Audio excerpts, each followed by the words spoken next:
These resonating sounds have existed for centuries.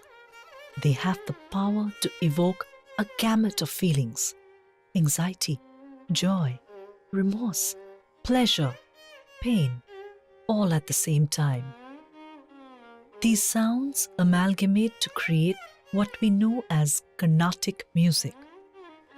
While this form has traversed an eventful journey, it has also evolved to become an integral part of our cultural ethos. But what weaves the fabric of Carnatic music? What is Carnatic music? Carnatic music, the word means Karneshu Atati iti Karnataha. The music, any music that pleases your ears is Carnatic music.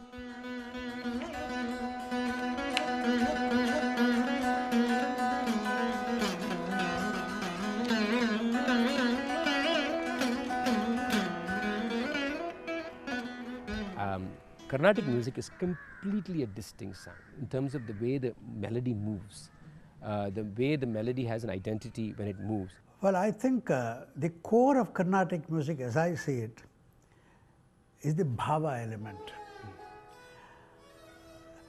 Bhava is normally translated as emotion, but it is not to be confused with the emotion which you experience in your everyday life, the navarasa, as you call it.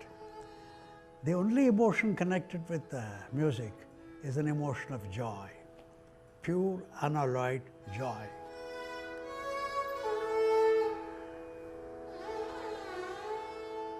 When we talk about the core of Carnatic music, I have two things very importantly to say. One is the bhakti, the other is the ragas. Bhakti, because Carnatic music is mainly vocal based, and there are compositions again which have lyrics, and these lyrics express a lot of bhakti. So mainly Carnatic music is an expression of bhakti. The second aspect, very important aspect, is ragas. Ragas are formation of various emotions, expression of emotions through notes.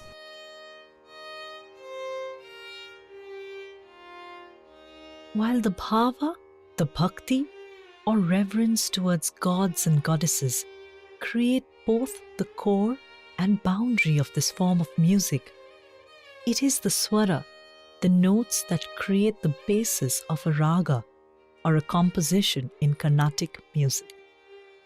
To understand the notes, we have to talk about an octave. So in an octave, where the basic note starts with the first note, sajam, sa, and then the uppermost sa. Between these two sajams, there are 12 notes. This is common to both the Hindustani and the Carnatic system. And when we want to call the names, we say sajam, rishabam, gandharam, madhyamam, panchamam, dhaivatam, nishadam, and the upper octave sajam. But when we sing, like the solfa syllables, we sing it as sa, re, ga, ma, pa, da, ni, and then sajam. So let me sing all the 12 notes. Sa, re, re, ga, ga, ma, ma, pa, da, da, ni, ni. After this, sa, sa, the higher octave of the first note starts. So we have covered one octave which has 12 notes. The way these notes glide and oscillate within a definitive structure to evoke emotions lay the foundation of a raga.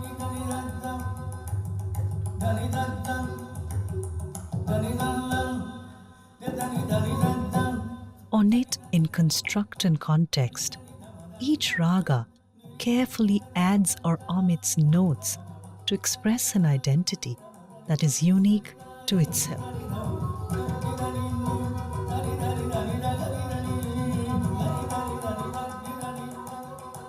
the very core for classical music is the raga. And we see it is actually the evolution of our music is the evolution of the raga sense.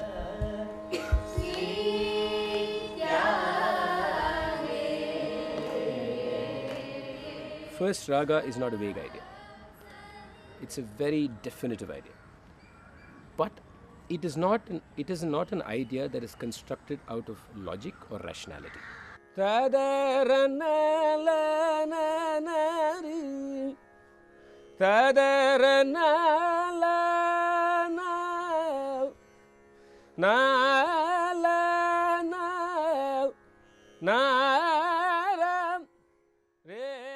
It's a body of melodic movements. It's a body of aesthetic sounds. Now the question is, how does that body come together? That's the tough part. The body comes together because through a period of time, other than the fact that they have certain swaras and they have certain melodic units, but melodic units have no utility in art unless there's something called emotion.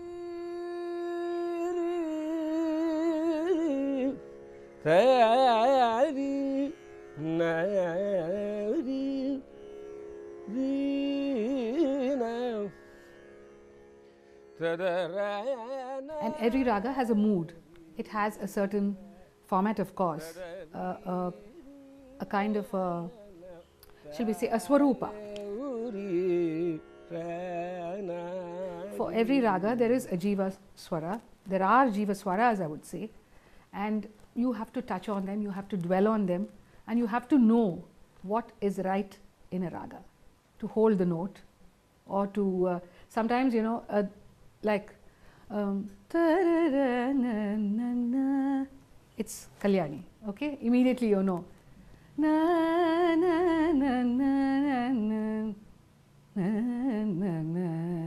This is Rishabha Priya. But you have to show it. My guru used to say, again, I have to quote her so many times because everything that I have kind of got into my system is from her.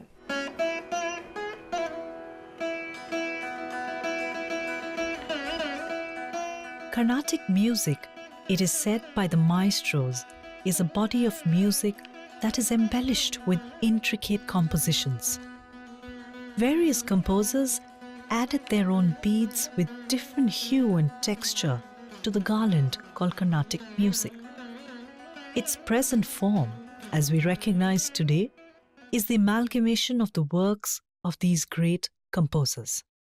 And then when the compositions came into existence, particularly through Annamacharya, Kshetriya, Purandaradasa, and later on Tyagaraja Swami, Shyama Sastri, and Muthuswami Dikshitar,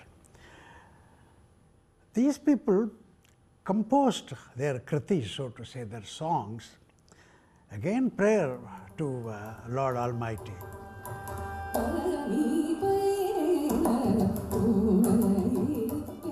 Having had a vision of the raga forms, and it is through these compositions they crystallize the form of the ragas.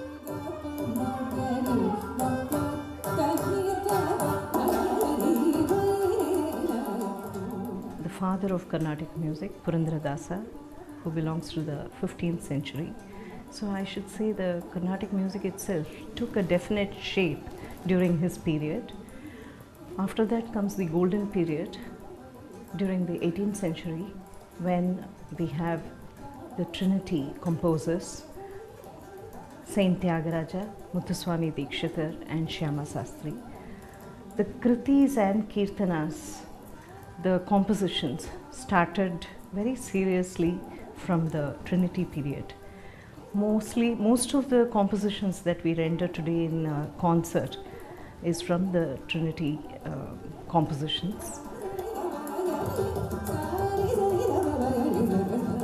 Most composers left a mudra, like Shyama Sastri used Shyama Krishna, and Muthuswami Dikshitar used Guru Guha. Tyagaraja, of course, used Tyagaraja, and Papanasam Shivan used Ramadasa. So there are certain terms that each composer has clung on to give that mudra and to show that it is his composer, and to show that it is his composition. The repertoire of compositions in this music is vast and they're extremely important.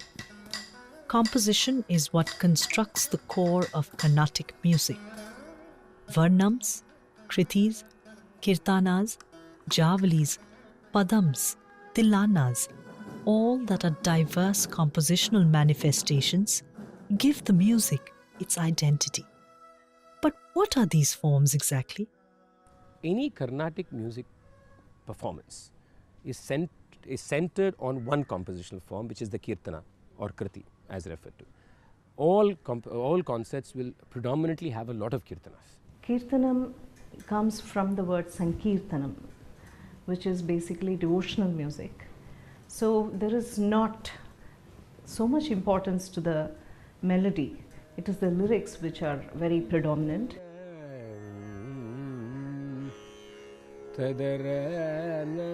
Varna is a slightly more, very different kind of a composition with a very different aesthetic melodic flow, less lyrics, more extensions of vowels, suddenly swara passages in between, so they're very different. The pada is of course very popular in dance. We also call it the padam, which is completely love and erotic poetry. Very, very sensual, usually rendered in a slow tempo. Those are also rendered in concert, but you probably have one padam. A javali is more a lot of erotic lyrics, more like frolic, and a lot of teasing, and it's a lot of fun. And they sung. Probably you have only one in a concert. A tilana is like in Bharatanatyam. You have a tilana that concludes the concert.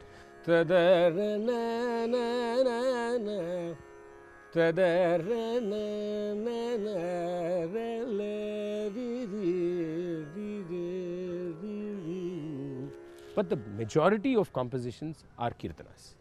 They are the body of a concert as present.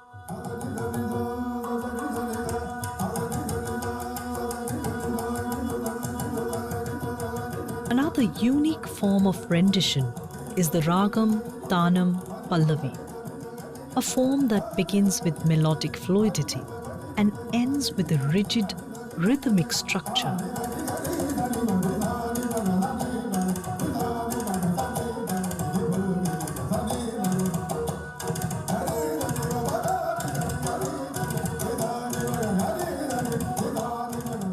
Its execution highlights the aspect of spontaneity and improvisation.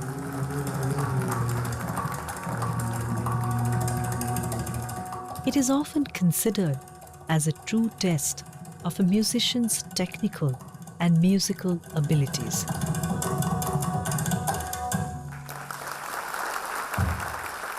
Every inch of the Carnatic music format has a scope for improvisation. The alapana, take the alapana. Improvisation can be an actual demonstration. Improvisation can be there in the thought process.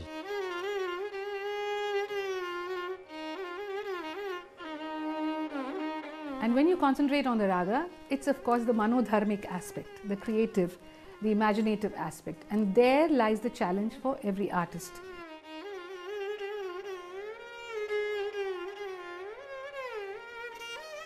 This improvisation happens before and after a composition, as a prelude, and then after the composition with the rhythm as kalpana swaras.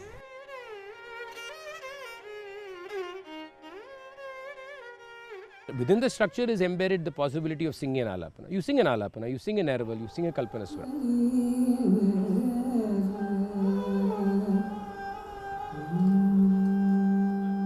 Neraval is very simple. It's like picking a line from a composition which has a certain melodic structure and then saying, I'm going to play with the melody, but I'm going to use the words that are there in those lines.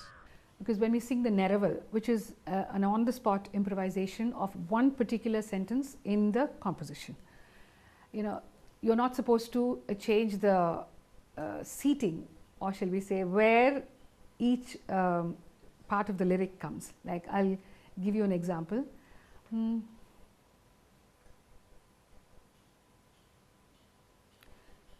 Vel aniyum amara karakamala kurunagaithaval arumugavel maruvum amala karakamala. Now I'm going to sing a Neraval, okay? Kurunagaithaval arumugavel maruvum amala karakamala kurunagaithaval arumugavel maruvum amala karakamala. Can you see how we don't move the words, but we change the way we sing the words to the Neraval, but at the same time conscious that you're not moving too much away from the seating position of each of the lyrics.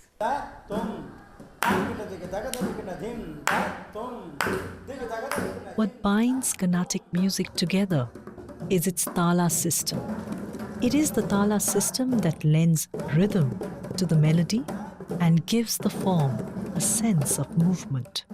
லயம்னா ஒரு rhythm beads. இந்த லயம் வந்து எல்லா கண்ட்ரிலையும் Impress ஆகும். என்னென்னா அந்த heart beat மாதிரி tick tick tick டிக்னு அந்த sound மாதிரி அது ஒரு பீட்டு. அந்த பீட்டு வந்து எல்லா இடத்துலையும் இருக்குது. பீட் இல்லாத இடமே கிடையாது.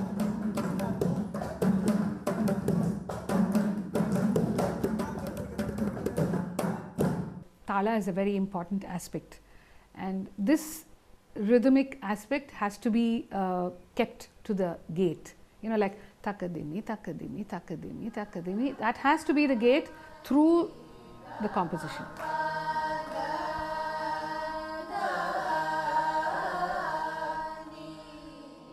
Our Sangeeta Shastra has listed 108 talas.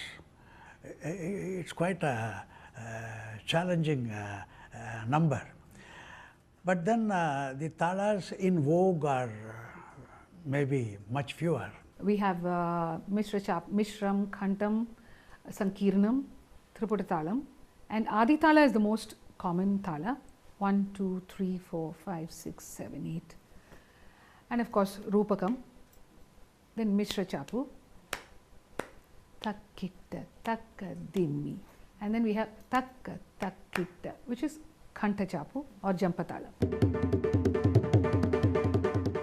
I would always emphasize that the percussionist's role is extremely important, be it an upapakvadyam like morsing or ghatam or ganjira or the mridangam.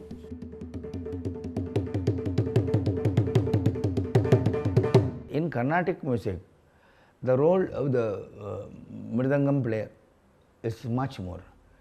He is not only a complementary accompanist, but he is a constructive, creative, positive factor in the success of the concert.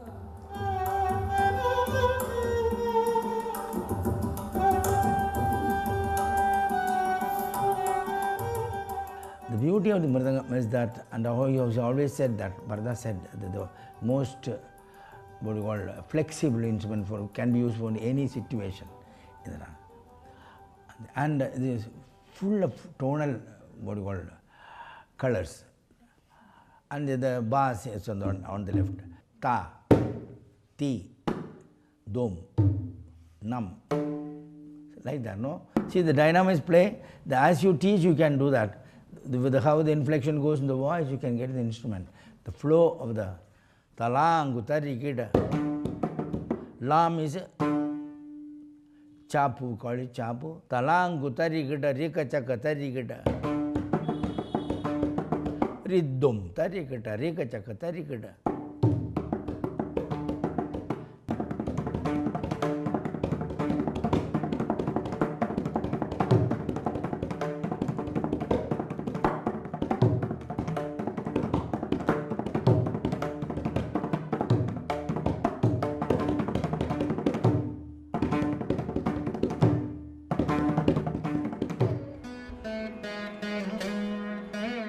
While Mridangam holds a special place of significance in Carnatic music, there are several other instruments like the veena, the flute, the violin that complement the form.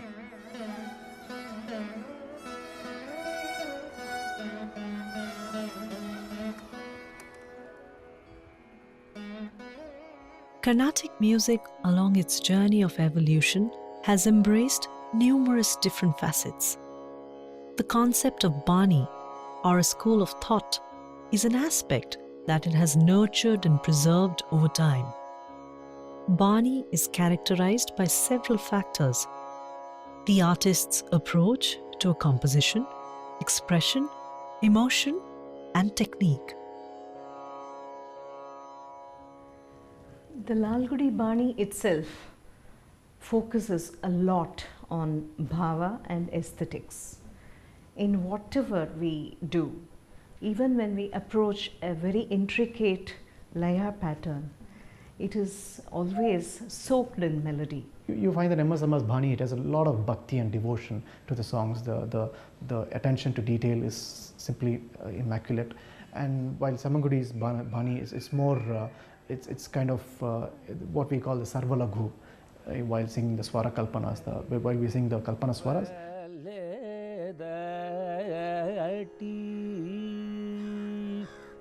An intensely personal aspect of Carnatic music is about surrendering oneself to the divine. It is about submerging yourself into the unknown, the realm of spirituality. They say it has the power to elevate the soul. But what does it mean, and how does one attain it? Many times when you sing, the moment takes over. Like you get into the lyrics so much that I don't exist anymore. I feel a kind of an energy, and then you choke with emotion. You're not able to sing further. Then you stop, and then you continue. When you sing alapana, no, and in tune with the Shruti, the Swara, Tanpura, or what is it? This is the area where you really get lost in the music. There you forget your breathing, you forget your tonal flow up or down, or you don't know. The ideas come, ideas are carried, ideas are finished, and then when the ideas come out as a finished product, you have no other role than to enjoy it. Tyagaraja Swami once said, Ilagani Vivarimpalenu, I cannot describe this to you. Swanubhava Vedyame, you have to experience it yourself.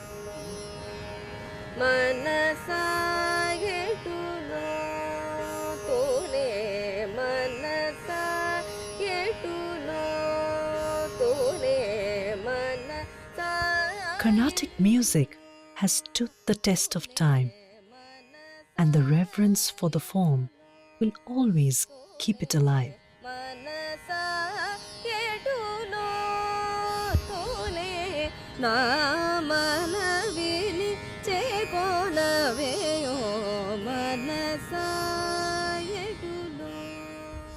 There are 3 generations after me who are performing and ready to perform. 3 generations, not 1, but 3. And they are extremely talented, very capable musicians. So there's no, I think we are probably at a good phase. But that doesn't mean we should sit back and do nothing. I think there's a lot to be done in terms of how we can present this art to a lot of people, increase the exposure. Whatever the changes, it has always been in a positive way. You see musicians enjoying the support of Rasikas, and the media nowadays, it's playing a very, very crucial role. The musicians of today also have got that high degree of intellect to take on this challenge. The vocal prowess, virtuosity, and every department you see there is a tremendous improvement when you compare today's artists with the earlier generation of artists. And what with the intellectual capacity of the modern day artists, and also the aesthetic apparatus which they have built, I believe that there is indeed a great future for classical Carnatic music. Pasama ma da ba za ma da ba za ni da ba ma ga ma ba da ni sa da ni ba da ma ba da ni sa da ma ga ma pa pa pa pa ma da pa ma da ba ni da ba ma pa da ba ma ga ma ri ga sa ba ma ga ma ri ga ma ve da ma pa pa ma ga ri ga sa ri ga ma pa da da ba ma ga ma ri ga ma pa da ma pa pa ma ba ga ma ga ma ri sa ri ga ve ma ga ma ri ga sa ri ga ma pa da ni sa ri ga ma ga ri sa ni da ba ma ga ri ga ma pa ve